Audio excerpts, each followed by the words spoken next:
آپ مجھے کو سامنے رکھیے، میں ایک انسان ہوں، مکلف ہوں اللہ کے ہاں، جواب دہ ہوں، رسپانسبل ہوں، اکاؤنٹیبل ہوں۔ کچھ چیزیں مجھ پر وارد ہوتی ہیں، کوئی مصیبت آ گئی، کوئی تکلیف آ گئی، کوئی بیماری آ گئی، کوئی نقصان ہو گیا، کچھ ہو گیا۔ اب نوٹ کرنا چاہیے کہ اس کے کچھ اسباب ہوں گے، مادی اسباب ہیں یا کچھ اور لوگ ہیں، کسی نے میرے گھر کو فرض کیجئے کہ کوئی نقصان پہنچانا چاہا ہے، اس نے کام کیا ہے، کسی نے مجھے اٹھا کے پتھر دے مارا ہے، تو یہ سارے فیکٹرز ہیں، لیکن یہ شے بالفعل مجھ پر نہیں وارد ہو سکتی اگر اللہ کا اذن نہ ہو۔ لاکھ سارے اسباب و وسائل ہوں اور لاکھ ساری دنیا ہو، ایک حدیث میں الفاظ آتے ہیں کہ اگر جان لے حضرت عبداللہ ابن عباس، اعلم ان الامت لو اجتمعت، کہ اگر پوری قوم جمع ہو جائے کہ تمہیں کوئی فائدہ پہنچا دے، نہیں پہنچا سکتی مگر اس بات کا جو اللہ نے تمہارے لیے طے کر دیا، اور اگر پوری قوم مجتمع ہو جائے تمہیں کوئی نقصان پہنچا دے، نہیں پہنچا سکتی۔ تو یہ اسباب و وسائل جو مجھ پر آ رہے ہیں، ان میں جو ہے فیصلہ کن شے اذن رب ہے۔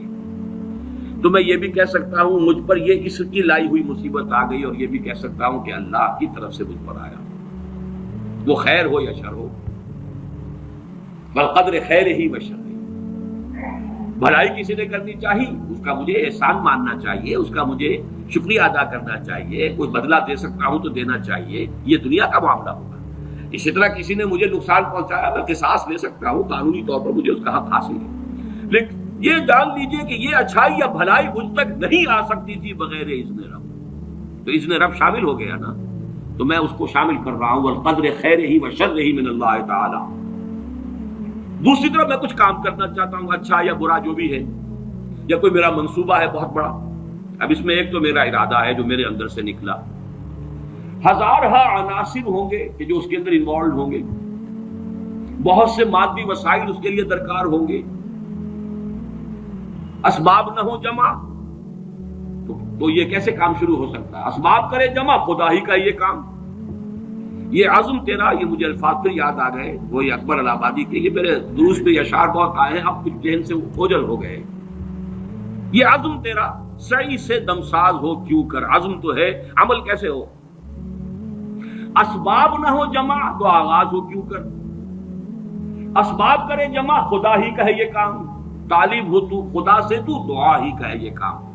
یہاں پر بھی ایک فیکٹر ابھی اکبر الہ آبادی کی نگاہ سے بھی اوجل ہے۔ دیکھیے میرا ایک عزم ہے، میرا ایک ارادہ ہے، اس کے لیے کوئی مادی وسائل، کچھ لوگوں کا تعاون درکار ہے، وہ بھی اللہ کے کنٹرول میں ہے، اللہ چاہے گا تو آئے گا۔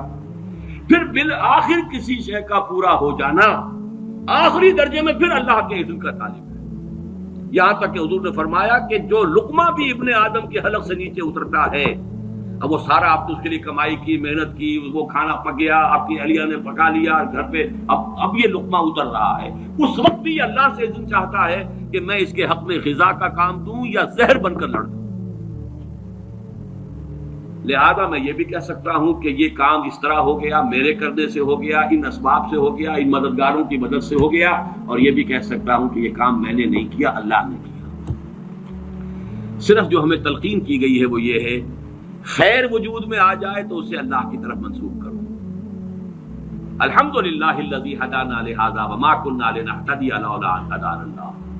قل حمد، قل شکر، قل تعریف اس اللہ کی جس نے ہمیں ہدایت عطا فرمائی، ہم ہرگز ہدایت نہ پا سکتے اگر اللہ ہمیں ہدایت نہ دے۔ غلطی ہو جائے تو اسے اپنی جانب منسوب کرو، ربنا ظلمنا انفسنا وان لم تغفر لنا وترحمنا لنکونن من الخاسرین۔ شیطنت اس کے برعکس ہے، خیر ہے تو میری، میں نے کی، اور شر ہے تو اللہ تو نے کروایا۔ فبما اغویتنی، اے اللہ تو نے جو مجھے اغوا کیا ہے، تو اب میں ثابت کر کے رہوں گا کہ یہ آدم اس اکرام و تکریم کا مستحق نہیں تھا جو تو نے اس کو عطا کر دی۔ یہ ہے شیطنت، شیطانیت، اور وہ ہے آدمیت۔